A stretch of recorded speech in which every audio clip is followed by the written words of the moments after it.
All week long, Luke Rockhold was oozing confidence, telling anyone who would listen that he was going to beat Lyoto Machida. Not only did he beat Lyoto Machida tonight, he dominated Lyoto Machida. This was a career-defining virtuoso performance by Luke Rockhold, and he may just be right now the #1 contender in the UFC's middleweight division. Hello again, everyone. I'm Ariel Helwani here in Newark, New Jersey. I'm being joined by the man in the hat, Chuck Mindenhall, following the UFC on Fox 15 post-fight press conference. Wow, I don't even know how to put that into words. You don't do that to Lyoto Machida. That was bell to bell, if you want to call it that. That was pure dominance. It was unbelievable to watch. Break it down for us.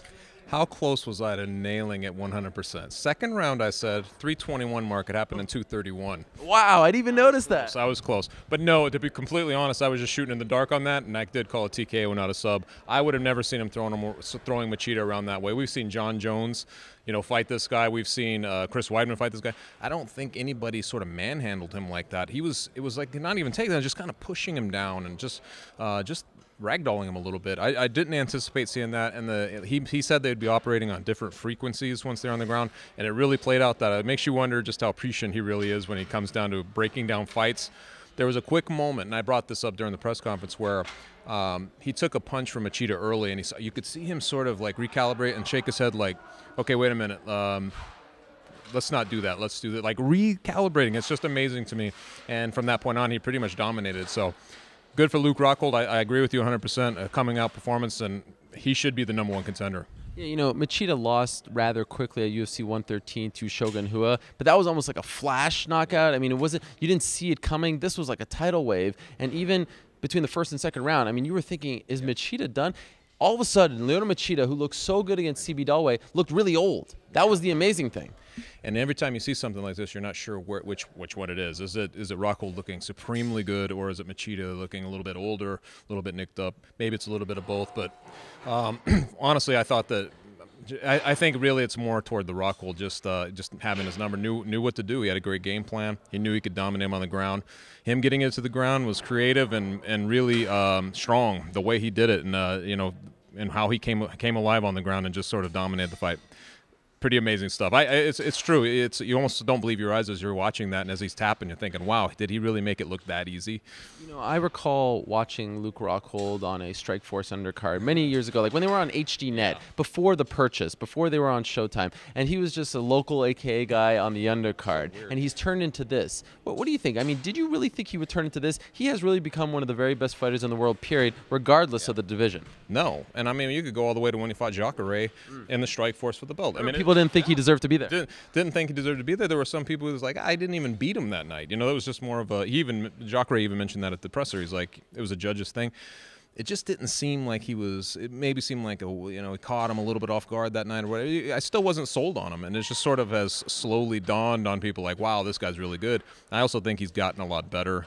His training partners, the guys he trains with over there, his mindset. When you talk to him beforehand, his confidence. It's weird. He's a much calmer, more poised guy than like a Conor McGregor, but I believe he has sort of a psychotic self-belief in himself, almost like a Conor McGregor. Reminds me a lot of Chris Weidman, just a quiet confidence, and there's nothing you can tell him that will make him think otherwise. He's going to be a champion. Now, in order to get a title shot in the UFC, you need to have two things. Great performances, he had that tonight, and good timing. And the timing seems to be right here because the middleweight title will be defended in a month's time. Chris Weidman, Vitor Belfort. I feel like he did everything he needed to do tonight in order to earn that title shot. Now, Jacare is saying, I'm undefeated in the UFC. I smoked Chris Camozzi. It's not my fault that Yoel Romero was out. But what do you think? Do you think Luke Rockhold has done enough to get that title shot? I think so. We kind of touched on this in the preview show. I said if he could go through him emphatically, I really believed if Rockhold could go through Machida emphatically, a former champion like that, a guy who's been on top of his game for so long, you really leave no doubt. This is exactly what he did. Now, Jacare did the same thing to Camozzi. It's just a little bit less because I think he was a minus 1,600 to win that fight, so it just isn't going to resonate the same way. But he still had to do it. He had a lot to lose if he didn't.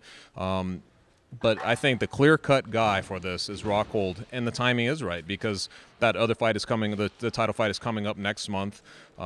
He doesn't have to wait in the wings all that long to see how that plays out and everything else. So we'll see. In my mind, though, that's the guy who should be getting it. Jacare did what he had to do. He had to beat Camozzi in the first round. He did that. He did essentially what he did the first time they fought. Tough spot for him because everyone expected him to win. But look, those were the cards that he was dealt. What do you do with Jacare now? It's a good question. Rockhold, actually, because you know how the fight game goes, and Vitor Belfort and everything else, not everything goes according to plan. I saw Rockhold say something like, hey, we better stay in shape for this thing. Maybe that's the first step, is just both of those guys making sure they're ready in case they have to sort of stand in for either one of them, really. So that would be the first thing. But if not, I don't know. I mean, you could, once Joel Romero is ready, you could still put that fight together and make it for the next number one title contender, something like that. But otherwise, I really don't know. Your guess is as good as mine. But the way things are sort of hot potato with that belt and the contendership, he might just want to, for the time being, lay low and see kind of how things play out, keep in shape. Yeah, it is a tough spot for him. You kind of feel for him a little bit because if he would have done that to Yoel Romero, he'd have more of a case.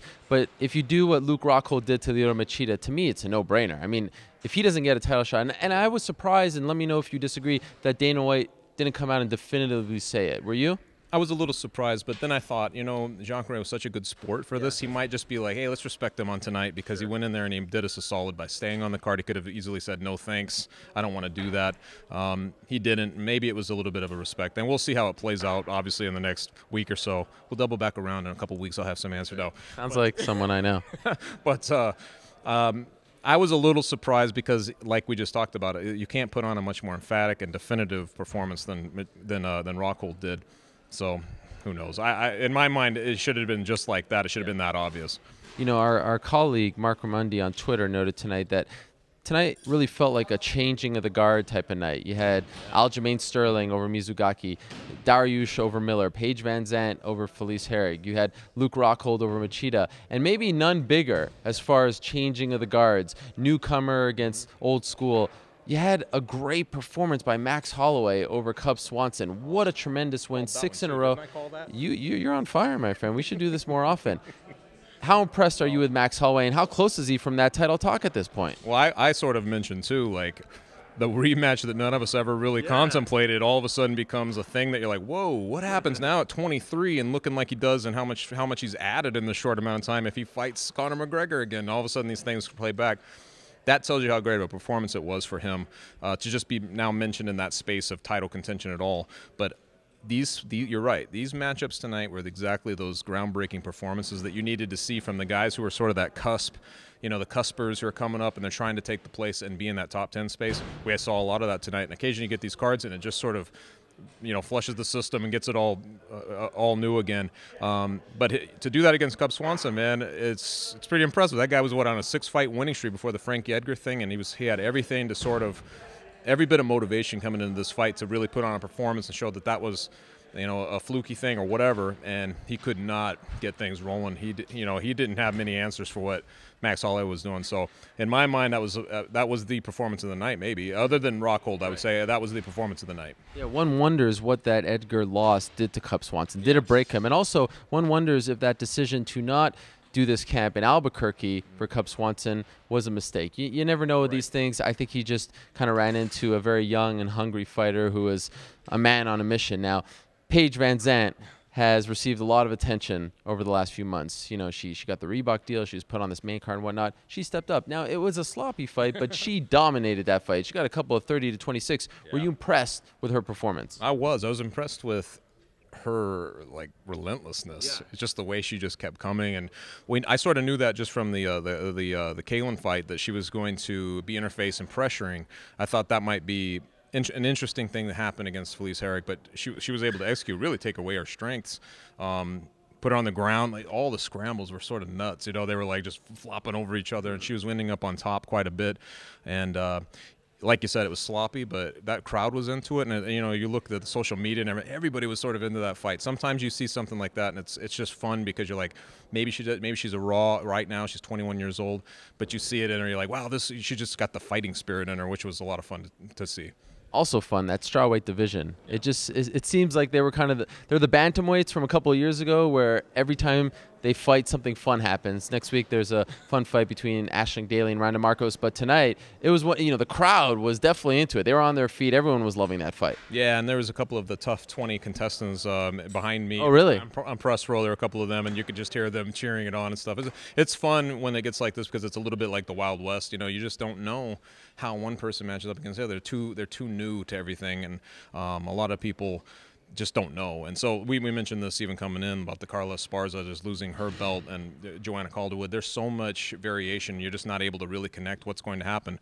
So it's not surprising that Paige does it, but it's a little bit like, wow, we're going to learn along with everybody else how this thing plays out. And remember what I said on the preview show. These top 8 fights, really fun matchups.